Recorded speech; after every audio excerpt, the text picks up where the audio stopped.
面對面向容祖兒公主示愛。如果係咪真係係咪任何人可以加入個 fans club，任何都可以向容祖兒公主示愛啊？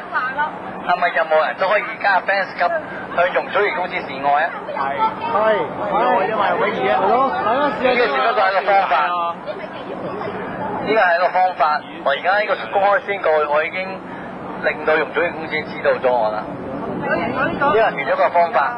呢個方法唔係唔可能喎，可能好可能可行㗎。不過我諗諗，我要諗諗。喂，我哋會唔會咗唔係我一齊？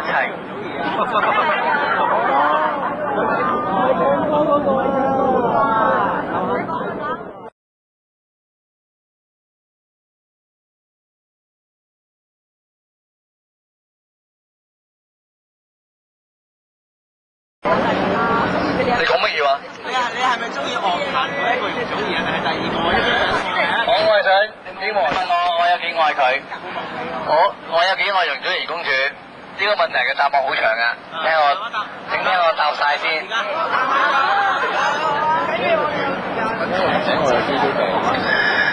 我有幾愛容祖兒公主，視乎容祖兒公主有幾愛我。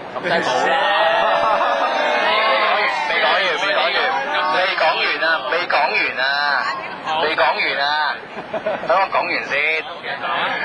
而容祖兒公主有幾愛我，就視乎我有幾愛容祖兒公主。仲未講完。但係如果我同容祖兒公主相愛，我就會同公主佢恩愛到老。講完啦。啊？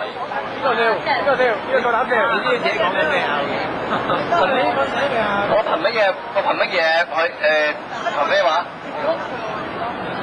我憑乜嘢引致到佢愛我？憑我嘅愛情。係啊。憑我對容祖兒公主一生一世嘅愛情。